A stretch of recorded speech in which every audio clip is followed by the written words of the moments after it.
Assalamualaikum, selamat malam sahabat tani. Jumpa kembali dengan Exoja Channel di sini. Gimana kabarnya, sehat? Alhamdulillah. Baik, kali ini Exoja ya mau berbagi tips gimana cara mengatasi daun cabai yang keriting, dan sebenarnya apa sih penyebab dari daun cabai yang keriting. Tapi sebelumnya buat sahabat tani yang baru bergabung di Exoja Channel, jangan lupa dukung Exoja Channel dengan cara klik subscribe di bawah ini, karena subscribe itu gratis. Lupa subscribe Exojaya Channel. Untuk daun cabai yang keriting itu kurang lebihnya ada 4 penyebab ya, 4 penyebab kenapa daun cabai kita bisa keriting. 4 faktor di situ apa saja? Itu yang pertama itu karena serangan hama. Nah, serangan hama ini bisa berupa tungau atau berupa thrips dan hama lainnya. Itu faktor pertama.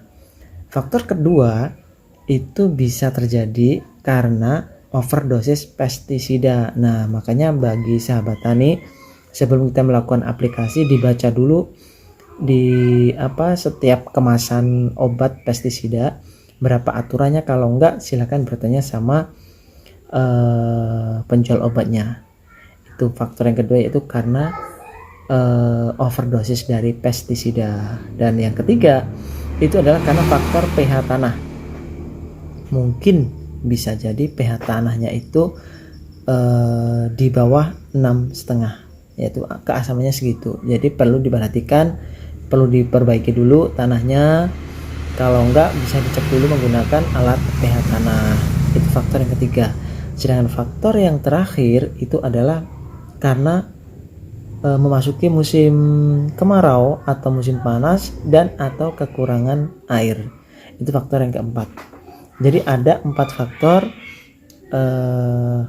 penyebab daun cabai keriting. Nah, untuk solusinya di sini saya mau ngasih solusi bagi yang karena hama atau serangan hama kutu kebul, thrips dan lain sebagainya. Biasanya kasusnya di cabai keriting.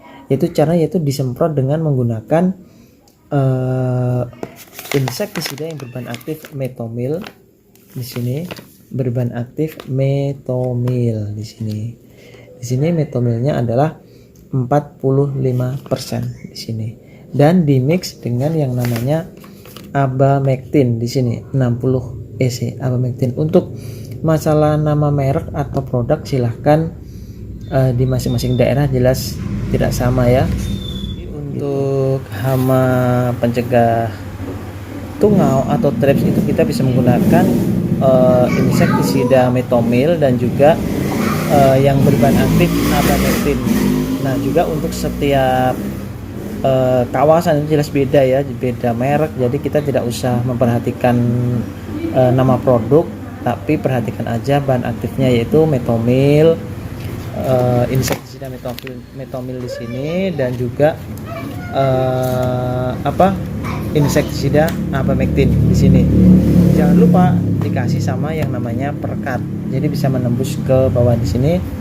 Perekat juga bebas. Kita bisa menggunakan perekat apapun itu bisa. Di sini kita menggunakan satu tutup. Dan bila cabai kita itu sudah berbuah, bagus juga kalau dicampur sama yang namanya dimetoat. Jadi untuk biar lalat buah itu ngejauh dari tanaman cabai kita. Karena apa? Kalau sudah terkena lalat buah, otomatis kan juga akan membusuk dan juga akan mengurangi hasil panen kita. Oke, sahabat tani, mungkin cukup sekian gimana cara dan apa saja penyebab dari cabai keriting ya pada tanaman kita. Jadi diperhatikan dulu 4 faktor tersebut. Kalau bila mana memang karena serangan hama, obatnya itu tadi. Dan kalau overdosis pestisida, kita harus membaca dulu petunjuk dari setiap obat yang mau kita aplikasikan. Dan yang ketiga, cara mengatasi pH tanah, ya kita mengecek dulu pH tanahnya berapa. Bila mana masih di bawah 6,5, kita perbaiki dulu tanahnya. Oke. Dan bila kekurangan air, berarti ya kita atur pengairannya supaya jangan sampai kekeringan. Oke sobat tani, cukup sekian informasi yang X saya sampaikan, semoga bermanfaat dan selamat mencoba buat sahabat cabai, sahabat tani cabai dimanapun berada. Akhir kata, assalamualaikum warahmatullahi wabarakatuh, salam sukses.